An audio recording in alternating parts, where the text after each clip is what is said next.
Haleluya. Bapa kami di surga, kami mengucap syukur pada siang hari ini kami punya Tuhan yang setia, selalu menemani kami di setiap musim hidup kami. Hari ini kami boleh menghadapi masalah yang berat, hari ini kami boleh menghadapi persoalan yang mungkin mencekam hidup kami. Tetapi sampai hari ini kami tetap melihat, kami tetap mengecap kebaikan Tuhan dalam setiap langkah yang kami ambil.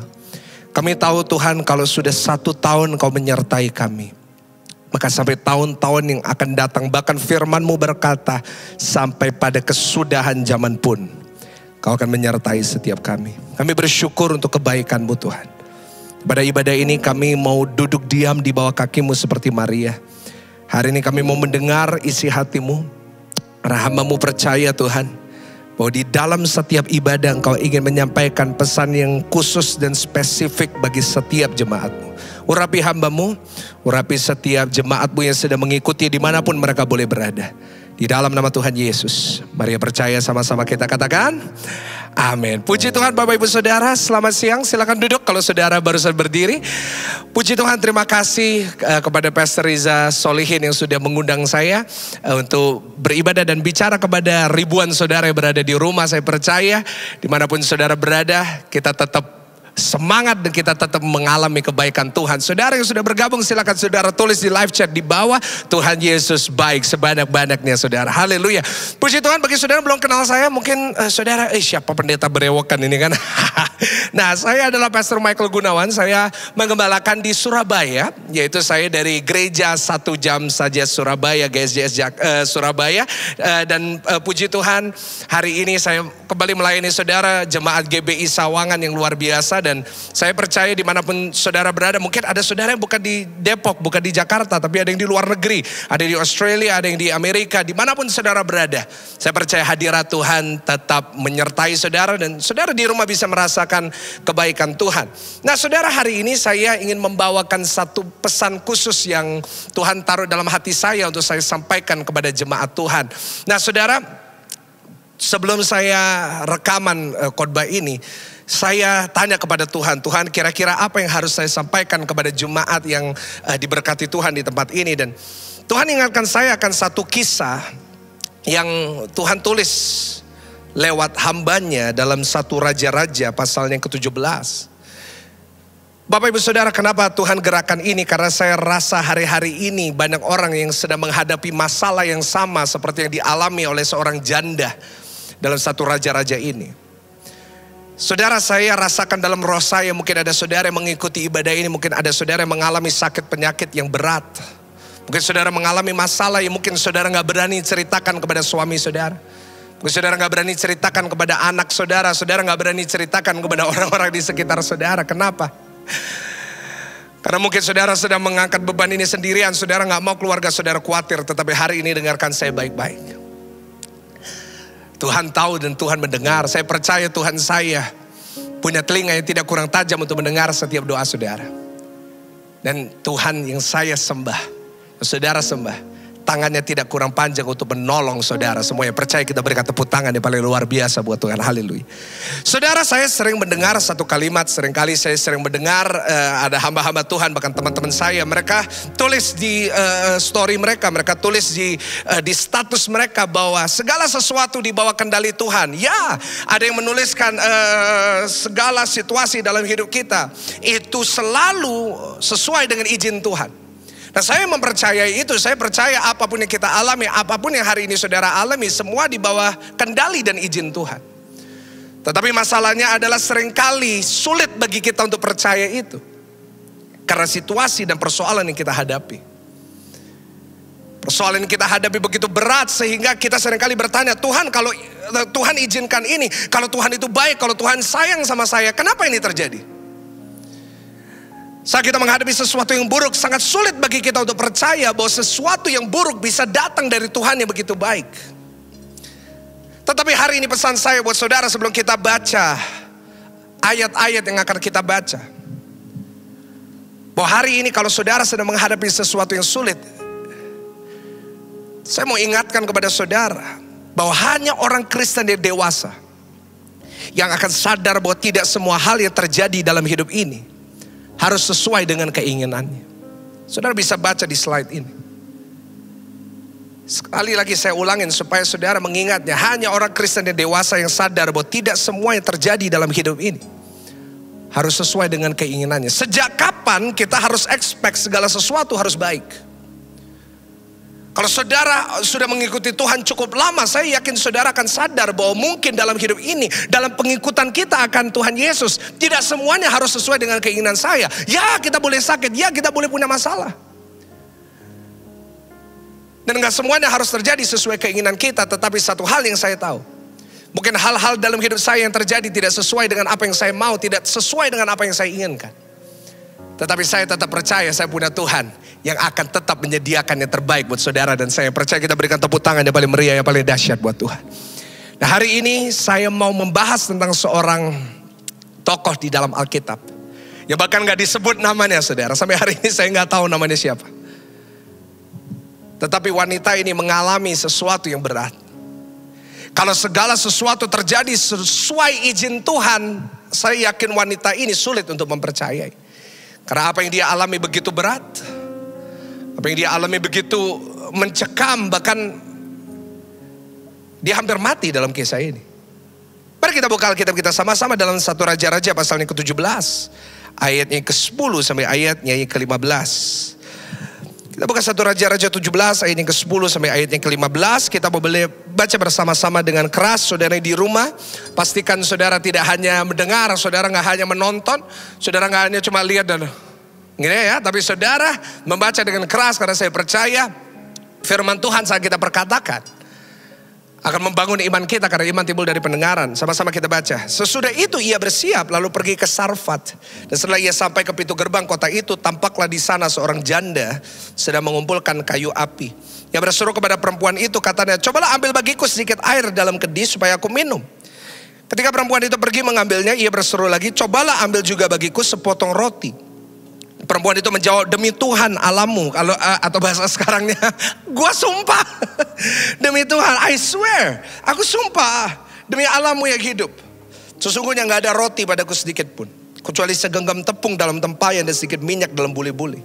Nah sekarang aku sedang mengumpulkan 2-3 potong kayu api, kemudian aku mau pulang dan mengolahnya bagiku dan bagi anakku. Dan setelah kami memakannya maka kami akan mati. Ayat 13, tetapi Elia berkata kepadanya, janganlah takut, pulanglah. Buatlah seperti yang kau katakan. Perhatikan kata kunci di sini dikatakan tetapi. Sama-sama katakan tetapi. Buatlah lebih dahulu bagiku sepotong roti bundar kecil daripadanya dan bawalah kepadaku. Kemudian barulah kau buat bagimu dan bagi anakmu. Sebab beginilah firman Tuhan Allah Israel, tepung dalam tempayan itu tidak akan habis dan minyak dalam buli-buli itu pun tidak akan berkurang sampai pada waktu Tuhan memberi hujan ke atas muka bumi. Ayat 15 dengan keras sama-sama. Lalu pergilah perempuan itu dan berbuat seperti yang dikatakan Elia. Maka perempuan itu dan dia serta anak perempuan itu mendapat makan beberapa waktu lamanya. Yang percaya boleh bersama-sama dengan saya katakan amin. Saudara, dalam kisah ini kita melihat ada seorang wanita yang dia katakan kepada Elia, aku hanya punya segenggam tepung dan sedikit minyak. I will eat it, aku akan makan itu, lalu aku akan mati. Kalau kita melihat dari konteks ini, kalau wanita ini melihat situasinya, mungkin dia udah desperate banget. Aku hanya punya segenggam tepung dan sedikit minyak. Sudah bisa bayangin kondisinya? Begitu gak punya uangnya, begitu susahnya, sampai dia udah memutuskan, ini makanan terakhir. Udah gak ada lagi, setelah ini aku akan mati, aku dan anakku. Nah saudara, saya nggak tahu dengan Bapak Ibu saudara, tetapi kalau saudara seorang orang tua, saudara akan berkata lebih baik aku yang susah daripada anakku yang susah. Setuju dengan saya? Kalau saudara lihat anak saudara sakit, banyak ibu-ibu juga berkata, Pak lebih baik saya yang sakit Pak. Mungkin ngomong sama anaknya, nak sakitmu kasihkan ke aku, biar mama aja yang sakit.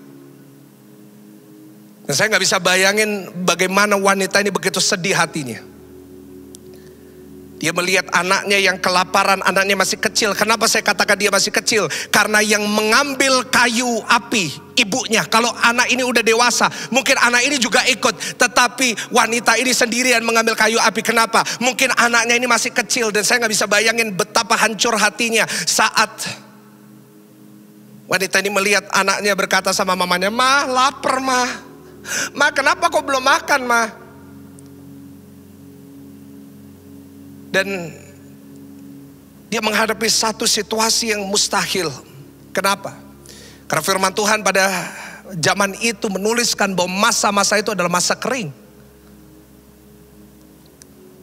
Masa di mana tidak turun hujan, masa di mana orang-orang di situ sedang kelaparan semua dan semua orang fight for themselves. Kalau mereka bisa dapetin makan, entahlah mereka mau membagi, mereka nggak akan membagi, mereka akan makan untuk dirinya. Kenapa? Semuanya butuh. Dan itulah keadaan hari-hari ini. Sudah 1 tahun 1 bulan kita memasuki masa-masa corona. Banyak orang sedang kesusahan. Setiap hari saya menerima ribuan WA dari jemaat Tuhan.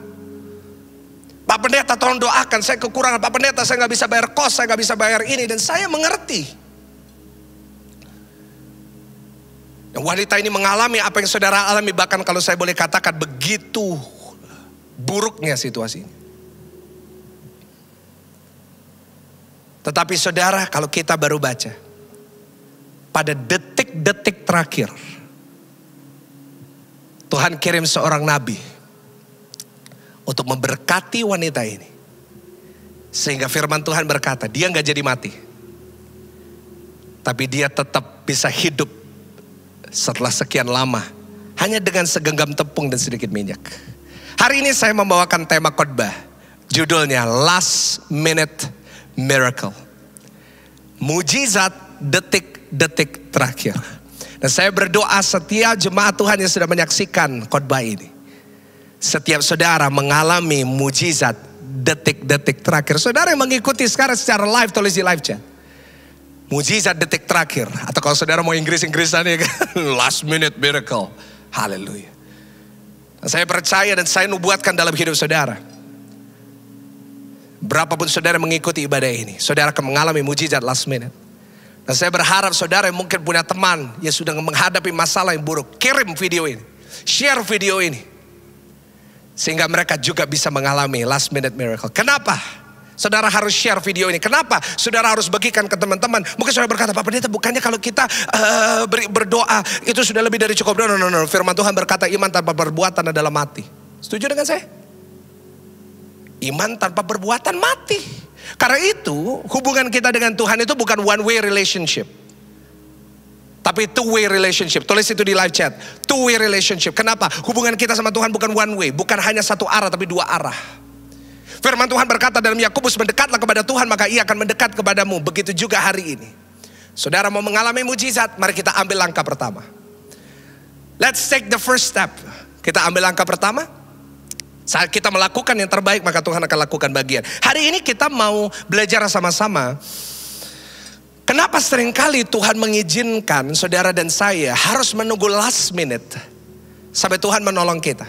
Sebelum saya menjelaskan caranya, saya mau tunjukkan kepada saudara kenapa Tuhan seringkali mengizinkan sesuatu yang buruk terjadi. Mengapa seringkali Tuhan mengizinkan sesuatu yang dalam tanda kutip buruk saya tadi katakan untuk menimpa hidup kita.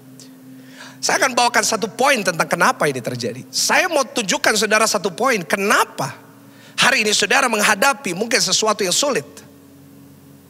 Saudara yang pertama, saudara boleh catat, saudara boleh screenshot, dan setelah saudara screenshot, saudara akan share ke teman-teman saudara, yaitu yang pertama. Kenapa Tuhan izinkan kita berada dalam situasi yang mustahil hari ini? Karena yang pertama, supaya pengharapan kita hanya di dalam Tuhan. Sekali lagi saya ulangi, kenapa Tuhan izinkan begitu banyak masalah terjadi dalam hidup kita? Kenapa Tuhan izinkan wanita ini mengalami harus hanya punya segenggam tepung dan sedikit minyak?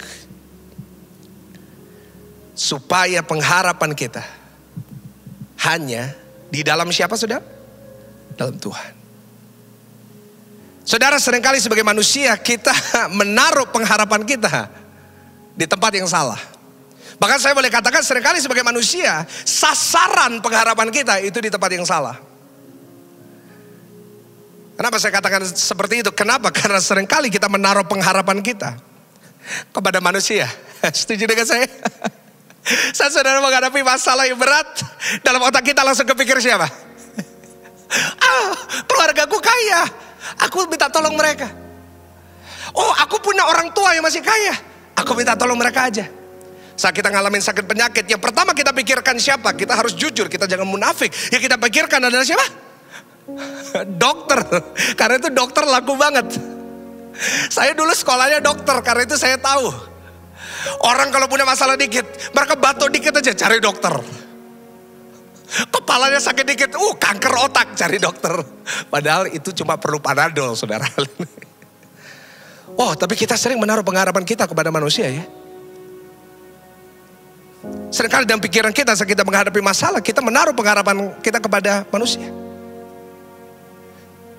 Dan saya tidak tahu dengan saudara, tetapi dalam pengalaman saya, saat kita berharap kepada manusia, jujur ya, manusia sering mengecewakan. Setuju dengan saya? Saat kita menaruh pengharapan kita kepada orang kaya sering mengecewakan kita. Kenapa hari ini Tuhan izinkan saudara harus menghadapi masalah? Supaya kita nggak lagi berharap kepada manusia yang mengecewakan.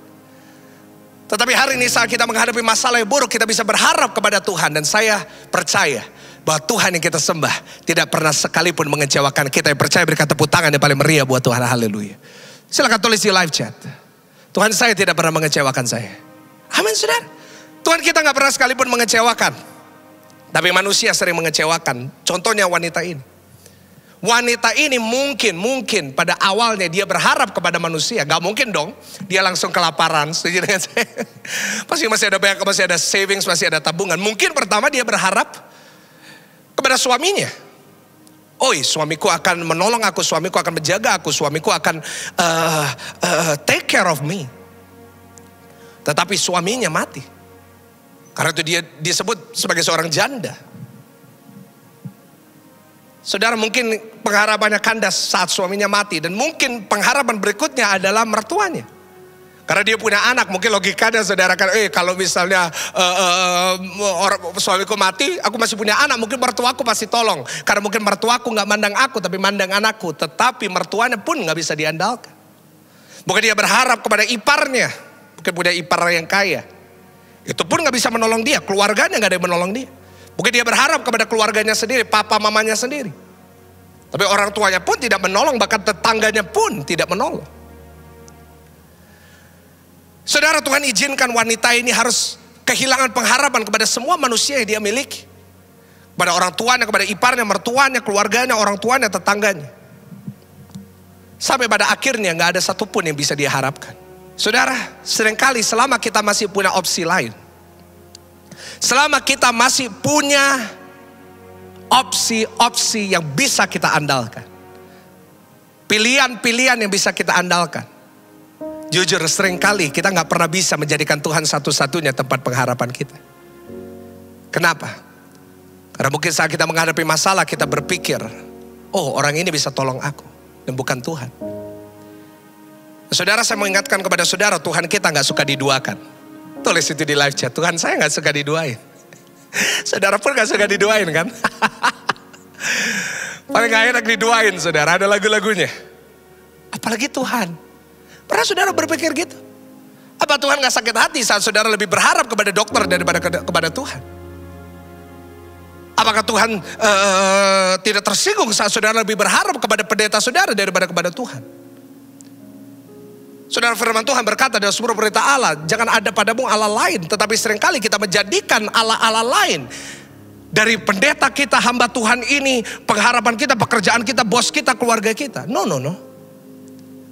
Hari ini dengarkan saya baik-baik. Selama kita masih punya opsi lain, Tuhan tidak akan menjadi satu-satunya pengharapan dalam hidup kita. Dan Tuhan paling gak suka itu. Dan saya catat di slide bahwa seringkali dibutuhkan kekecewaan untuk kita menyadarinya. Karena kalau kita gak ngalamin kekecewaan kepada manusia, kita gak sadar bahwa pengharapan kita harusnya kepada Tuhan aja. Jujur ya, seringkali kita banyak berharap sama manusia. Wah, kita berharap, ini bisa nolong aku, ini bisa nolong aku. Kenapa? Karena seringkali manusia suka janji palsu. Orang-orang kaya suka bilang, kamu kalau ada masalah ngomong sama aku, gue bantu. Kalau ada masalah apa, kasih tahu aku, telepon aku. Tapi jujur ya, saat kita ngadepin masalah, kita telepon gak diangkat. Jujur, kalau kita lagi ada masalah, kita ajak ketemu terus, kita ajak meeting. Selalu, aku ada masalah, aku ada jadwal lain, aku gak bisa minggu depan aja, minggu depan sampai kiamat gak datang, saudara.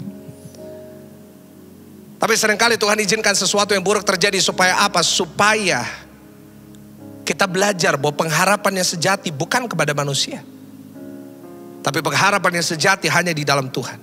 Saudara, tidak ada satupun yang menolong wanita ini.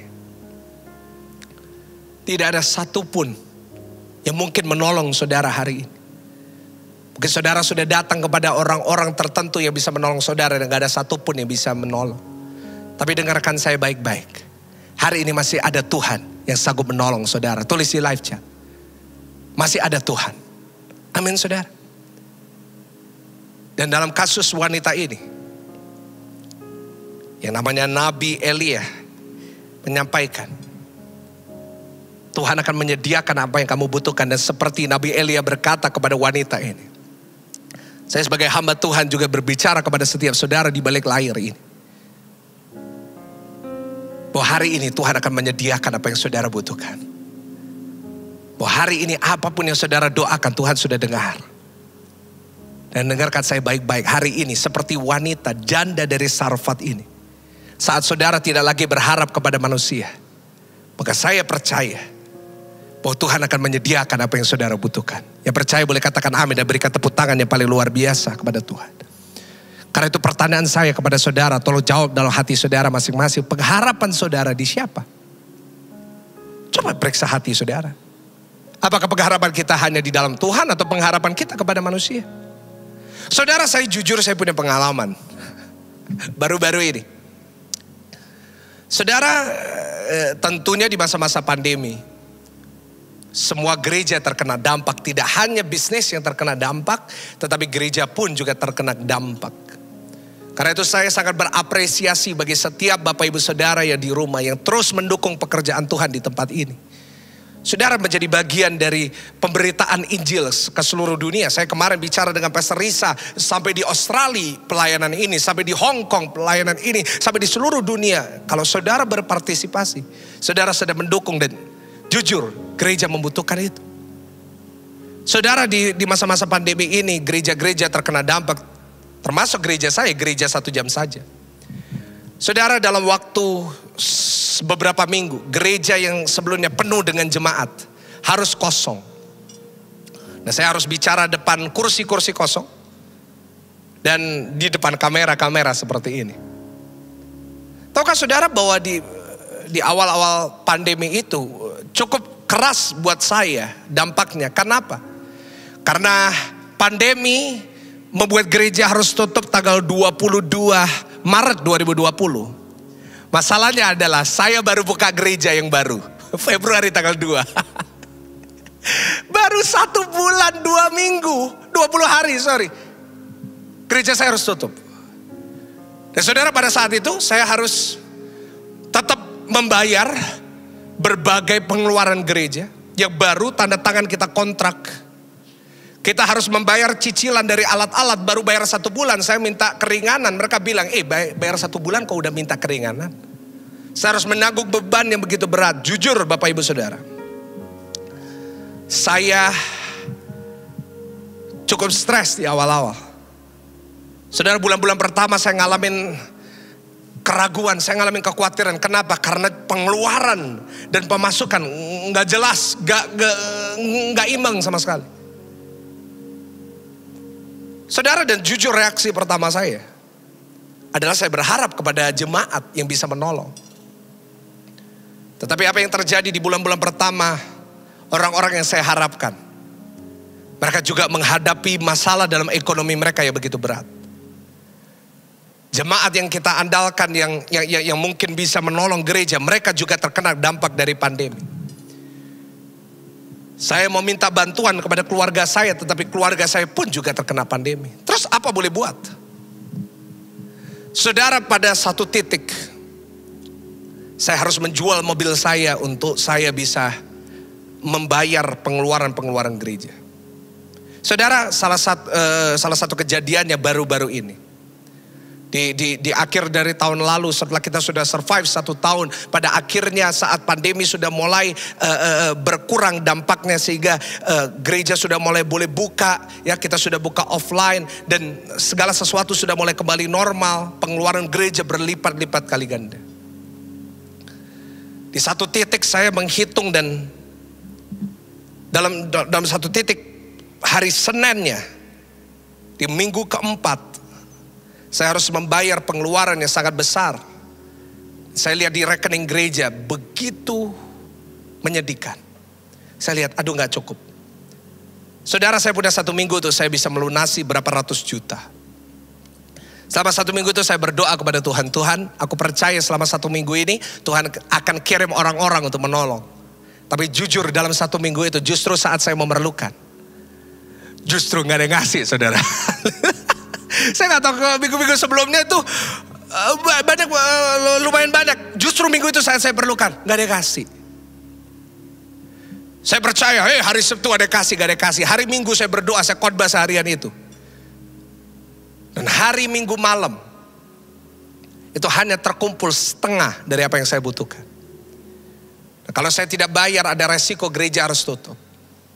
Saudara, pada saat itu saya gak bisa berharap kepada siapapun. Saya gak berani cerita ke jemaat, karena mungkin jemaat akan berpikir nanti pendeta minta, repot ya pendeta ini. Saudara, saya doa sama Tuhan, Tuhan, udah gak ada pilihan lain Tuhan. Lalu pada saat saya berdoa seperti itu, tiba-tiba otak saya berpikir, masih ada mobil, masih ada 1 mobil yang saya bisa jual. Oh lumayan, saya telepon teman saya yang punya showroom di Surabaya. Saya tahu, bro, bisa gak beli mobil saya lagi butuh duit. Oh bisa. Masih mulus kan? Mulus. Oke, Senin bawa ya. Wah, saya senang saudara. Bisa nih. Saya suka cita. Tiba-tiba saudara, sepupu saya pinjam mobil saya. Dan dalam 5 menit, sepupu saya yang pinjam mobil saya ditubrukin. Darah Yesus. Mobil mau dijual. Perlu itu, mobil saya ditabrakin, saya telepon showroom, bro ini baru nabrak, beresin dulu. Beresin perlu berapa minggu? Perlu keluar duit berapa? Pada saat itu malam hari itu jam 12 malam saya nangis sama Tuhan. Tuhan gak ada cara lain Tuhan. Tetapi saudara, pada saat malam hari itu, Tuhan berikan damai sejahtera dalam hati saya dan ngingetin saya. Jangan berharap sama manusia, jangan berharap sama kemampuanmu. Kadang-kadang kita suka berharap kepada itu. Kita gak berharap kepada orang lain, kita berharap sama kemampuan kita, otak kita, jam terbang kita, pengalaman kita, kenalan kita. Tapi Tuhan paling gak suka kepada orang yang menaruh pengharapan di luar Tuhan. Malam hari itu saya hanya bisa nangis sama Tuhan. Saya buang semua pikiran-pikiran saya bisa pinjam ini, saya buang itu semua. Semalaman saya hanya menyanyikan 1 lagu. Dan lagu ini merupakan lagu kebangsaan saya. Kalau saya lagi ngalami masalah. Lagunya seperti ini. Kau tunjukkan kasih setiamu, kau menyediakan yang ku perlu. Saya hanya menyanyikan itu sambil nangis. Saya menyanyikan lagu itu sampai saya ketiduran. Dan saudara, pada saat saya bangun hari Senin pagi, tiba-tiba saya buka rekening gereja. Apa yang kita butuhkan, Tuhan menyediakan, bahkan berlipat-lipat kali ganda. Berikan tepuk tangan yang paling meriah, tepuk tangan yang paling dahsyat buat Tuhan. Yes. Last minute, Tuhan tolong. Kenapa? Karena saya tidak lagi mengandalkan manusia, saya tidak lagi mengandalkan kekuatan saya, tetapi saya hanya berharap kepada Tuhan. Hari ini pesan saya buat jemaat Elroy Church Sawangan. Pesan saya adalah mari kita menjadi orang-orang Kristen yang tidak berharap kepada manusia, tetapi berharap kepada Tuhan. Saudara, saya mau tutup khotbah ini dengan menyampaikan kepada saudara bagaimana kita bisa mengalami ini. Karena tadi saya sudah katakan bahwa hubungan kita dengan Tuhan itu two-way relationship. Tuhan akan lakukan bagian yang kita melakukan bagian kita. Apa yang harus kita lakukan supaya saudara dan saya bisa ngalamin last minute miracle? Sama-sama tulis di live chat lagi, last minute miracle, supaya saudara ingat. Yang pertama, kita buka kembali dalam 1 Raja-Raja 17. 1 Raja-Raja 17 ayatnya ke-13 sampai ayatnya ke-15. Tapi Elia berkata kepadanya, janganlah takut, pulanglah, buatlah seperti yang kau katakan. Tetapi saya garis bawahi tetapi, buatlah lebih dahulu bagiku sepotong roti, budar kecil daripadanya, dia bawalah kepadaku. Kemudian barulah kau buat bagimu dan bagi anakmu. Stop di situ dulu. Wanita ini baru kedatangan Elia, kedatangan hamba Tuhan. Lalu dia cerita, Tuhan, aku hanya punya segenggam tepung, segenggam roti, aku mau buat roti, aku mau makan lalu mau mati. Semestinya kalau dia expect hamba Tuhan akan datang sama dia dan berkata, jangan khawatir, ini aku bawa roti buat kamu, haleluya. Tapi justru Elia ngomong apa? Gue ngerti. Ya udah, kamu kan mau mati, mau buat roti, tapi buat aku dulu ya. Darah Yesus. Saudara bayangin, saudara hari ini lagi keperluan, lalu saudara ada pendeta datang sama saudara, kasih aku dulu dong. Saudara kamu ngomong apa? Pendeta ini kok nggak tahu diri banget ya. Loh, aku baru cerita masalahku, dia minta aku uang, dia minta aku makan. Bukannya terbalik? Saudara, dalam pandangan wanita ini mungkin dia berkata, mungkin Tuhan akan kirim seorang hamba Tuhan untuk datang bawa dia makanan dari luar kota. Tapi justru hamba Tuhan ini datang minta makan. Hari ini saya mau tunjukkan kepada saudara, kenapa wanita ini yang mengalami last minute miracle. Yang pertama, catat baik-baik, screenshot baik-baik, share foto ini baik-baik, kalau perlu saudara foto. Itu yang pertama. Saudara mau mengalami last minute miracle, catat yang pertama, belajarlah untuk berkorban. Boleh tulis di live chat, belajar itu apa saudara? Berkorban. Saudara, ini adalah satu konsep yang sangat penting dan saya berharap saudara nggak alergi dengan perkataan ini. Banyak orang kalau sudah bicara mujizat, senangnya luar biasa, amin, amin, amin, amin. Tapi kalau berkorban, beneran gak sih ini? Masa aku kekurangan disuruh berkorban? Saya mau tunjukkan kepada saudara tentang berkorban. Karena wanita ini sangat berkorban. Firman Tuhan berkata dalam ayat 14 dan 15, wanita ini saat dia punya sedikit tepung dan sedikit minyak, dia tetap buatin Elia dulu. Akhirnya apa? Dia kelimpahan. Dia ngalamin roti dan roti itu gak habis-habis saudara. Belajar berkorban hari ini. Saya mau tunjukkan kepada saudara dulu.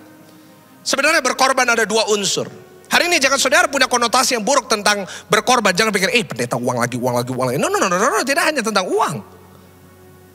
Tetapi saya mau tunjukkan kepada saudara sebenarnya berkorban itu seperti apa. Catat baik-baik. Saudara, berkorban ada dua unsur. Yang pertama, kita tidak harus melakukan, tetapi kita melakukan. Boleh katakan amin? Itu yang pertama.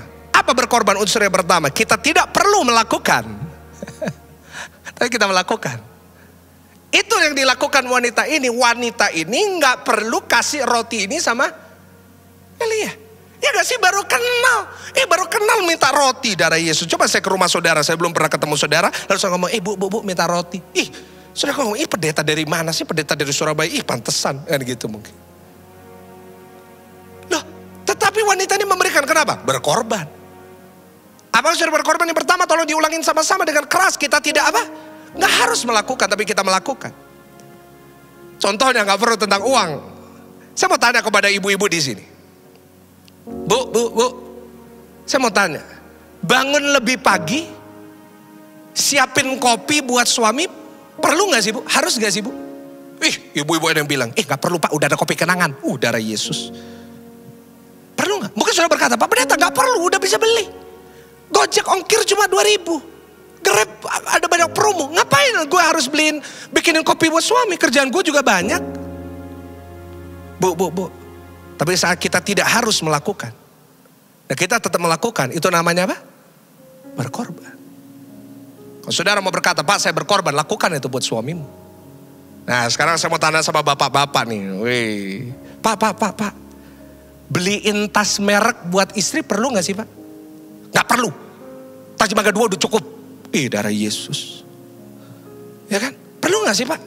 Oke, saya setuju dengan saudara, tas beli di nggak merek dan merek KW dan asli nggak ada bedanya. I understand. Apalagi kalau tas merek, sayang kalau mau dibuat bungkus, kan gitu. Bayangin kalau bungkus dimasukin tas merek, sayang banget. Pak, memang nggak harus ya. Tapi saat kau nggak harus, tapi engkau melakukan, itu namanya berkorban. Yang mau boleh katakan amin. Ibu-ibu jangan ngomong amin, saya ngomong sama bapak-bapak tadi barusan. Ya, tapi inilah firman Tuhan. Saat engkau gak harus melakukan sesuatu tapi engkau melakukan, Maka itu yang namanya berkorban. Saudara harus ikut, misalnya saudara ikut ibadah hari ini, saudara gak harus ikut ibadah.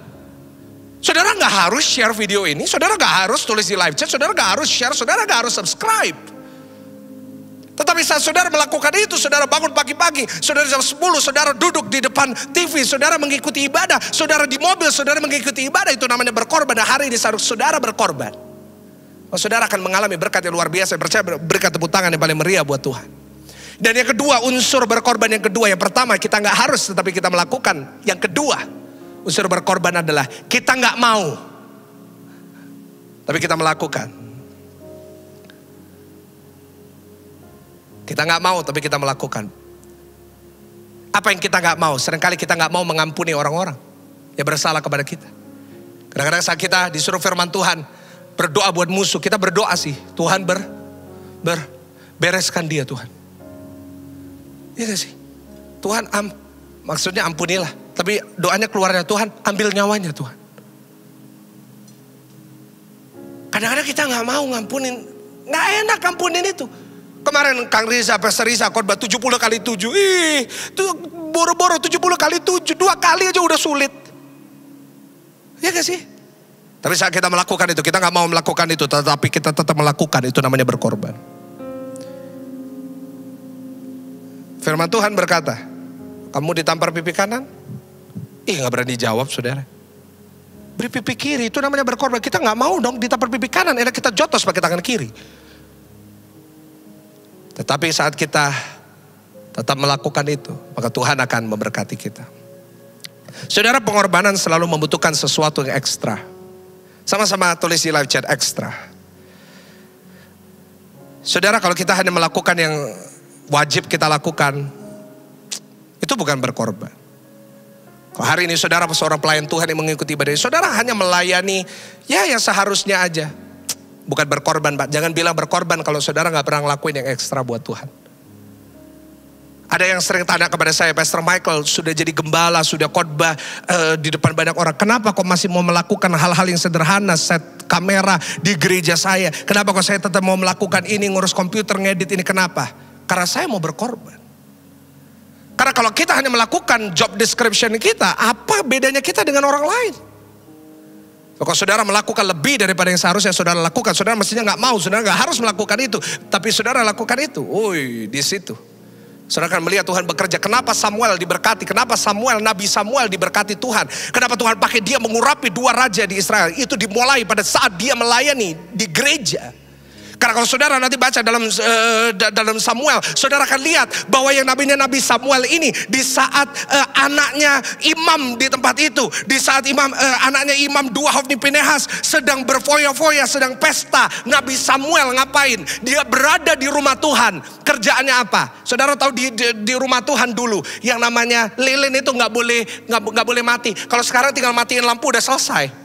Zaman dulu firman Tuhan, kalau saudara baca dalam imamat, saudara bisa melihat bahwa lampu di rumah Tuhan gak boleh mati. Kerjaan itu kerjaan imam. Tetapi imam di situ gak ngelakuin bagian mereka, justru berfoya-foya, justru menikmati makan yang enak. Tapi Samuel ngelakuin apa? Samuel duduk di bait Allah sepanjang malam memastikan apa? Lilinnya gak mati.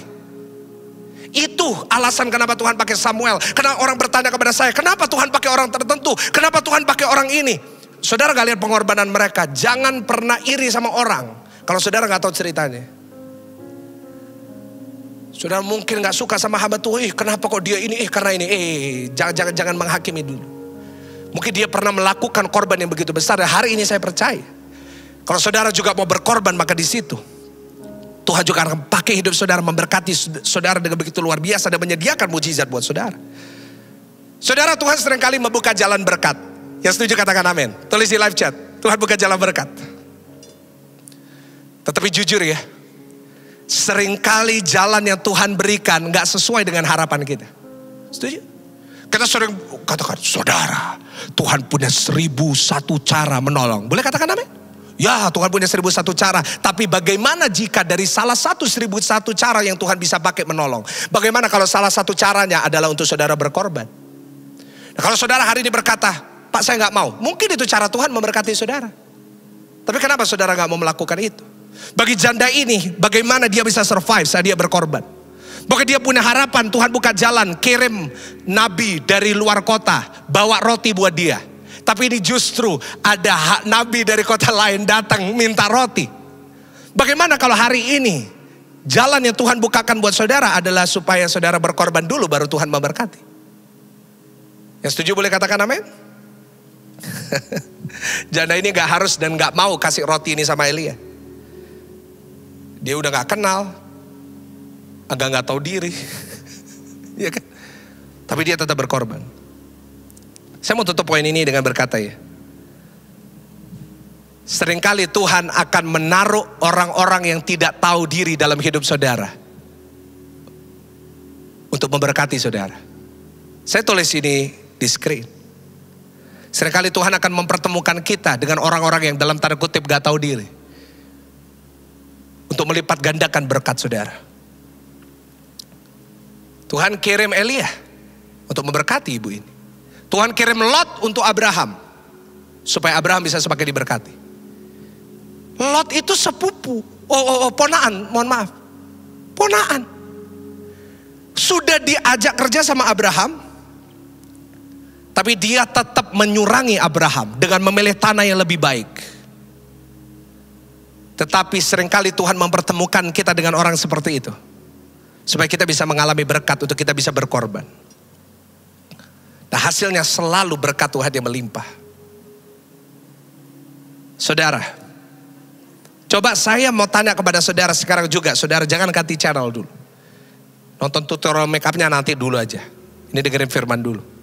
Saya mau tanya kepada saudara. Coba sekarang saudara yang mengikuti ibadah ini, coba sekarang tutup mata. Bayangin orang yang paling gak tahu diri dalam hidup saudara. Ada kan masih? Ada kan? Saya mau katakan, buka mata saudara. Mungkin orang itulah jalan Tuhan untuk memberkati saudara. Aminnya susah saudara. Saudara percayalah hari ini saat kita berkorban, Tuhan yang akan memberkati kita. Berkorban dalam apa? Saya catat ada 4 yang harus kita korbankan. Yang pertama, korbanin perasaan. Apa? Korban apa? Tulis di live chat, korban perasaan. Seringkali kita harus korbanin hati kita. Mungkin kita sakit hati dikit. Mungkin kita kecewa dikit. It's okay. Korbanin itu aja. Let it go, seperti lagu itu. Let it go. Let it go. Yang kedua, korbanin waktu kita. Korbanin waktu kita buat Tuhan. Korbanin waktu kita untuk beribadah. Korbanin waktu kita untuk saat teduh setiap hari. Itu berkorban. Di tengah kesibukan saudara, jangan pernah berkata, Pak saya gak punya waktu, tapi drama Korea habis berapa season. Ya kan? Berkorbanlah buat Tuhan. Yang ketiga, berkorban apa? Tenaga. Kalau saudara bisa bantu pelayan, kalau saudara bisa lakukan sesuatu buat Tuhan, dan saudara bisa lakukan hal itu di rumah juga. Saya selalu sampaikan kepada jemaat yang saya gembalakan, saudara di rumah juga bisa jadi pelayan Tuhan. Sama-sama tulis di live chat, saya pelayan Tuhan. Sekarang juga tulis sebanyak-banyaknya. Bagaimana saudara bisa jadi pelayan Tuhan? Bagaimana saudara bisa gunakan tenaga saudara saat saudara klik like?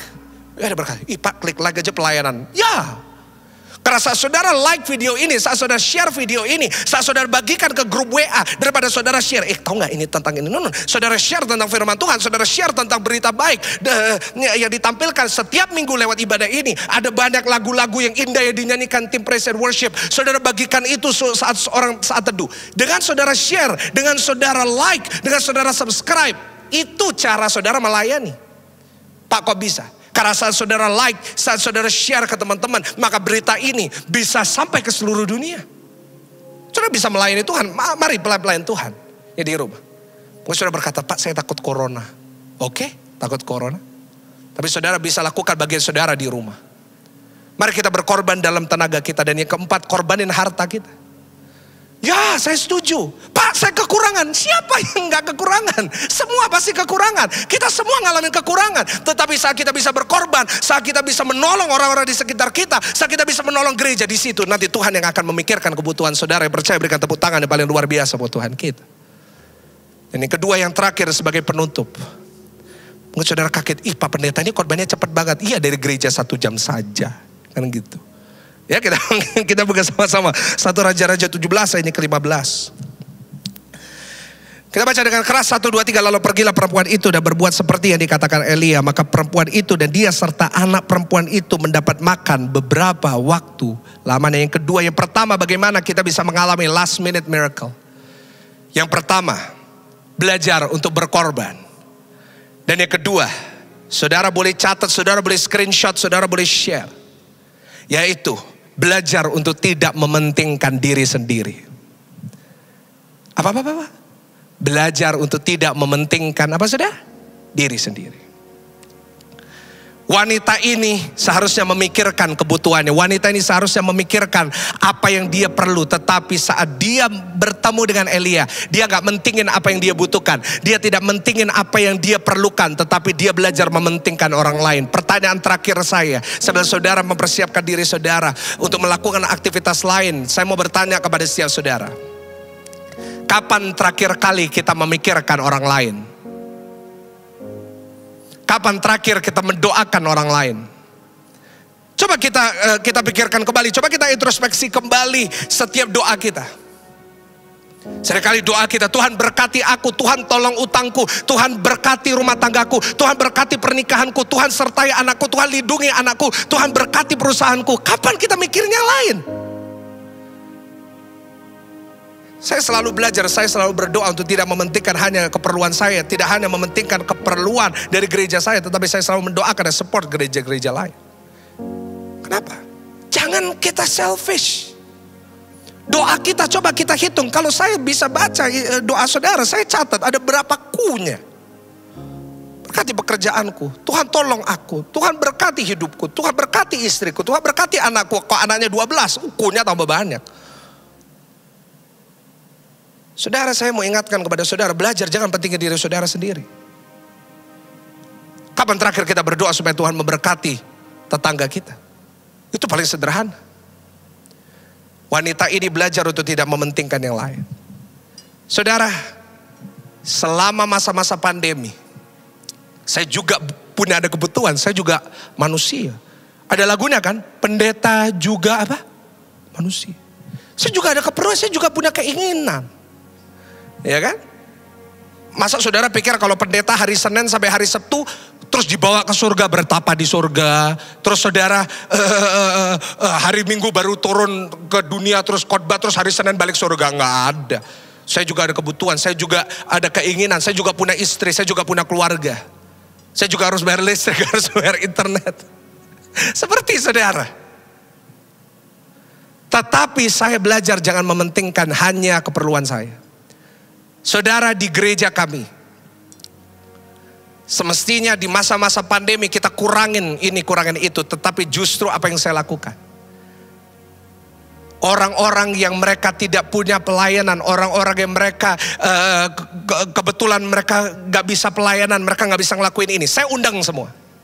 Saja ayo pelayanan di kita, ayo bantu. Sampai satu mimbar itu penuh dengan orang. Ada orang tanya sama saya, Pak, pengeluarannya banyak? Ya banyak, tetapi saat saya hanya memikirkan diri saya bisa aja, saya kurangin tinggal dikit. Supaya saya bisa hidup. Tapi jujur saudara, di depan Tuhan, Tuhan yang tahu. Saya sempat beberapa bulan gak gajian, kenapa? Saya harus memberkati semua orang-orang di gereja, saya gak potong sedikit pun. Di saat saya berkorban, apa yang terjadi? Tuhan memikirkan kita. Saya mau kasih poin terakhir, silakan saudara screenshot, foto, share ke teman-teman saudara. Saat kita memikirkan orang lain, Tuhan akan memikirkan saudara. Sekali lagi, saat saudara memikirkan orang lain, maka Tuhan akan memikirkan saudara. Dan sampai hari ini saya gak pernah kekurangan sedikit pun. Bahkan berat badan saya udah tambah 10 kilo sejak pandemi darah Yesus. Kan gitu. Kenapa Tuhan memelihara saya? Kenapa? Karena saya belajar untuk memikirkan orang lain. Saudara, saya lihat gereja ini, Elroy Church, begitu memikirkan orang lain. Di tengah-tengah pandemi, memperbaiki seluruh alat-alat supaya apa? Bisa melayani saudara dengan lebih baik di rumah. Ini patut dihargai. Karena itu sampai hari ini saya lihat gereja ini, apa yang mereka butuhkan, Tuhan terus sediakan.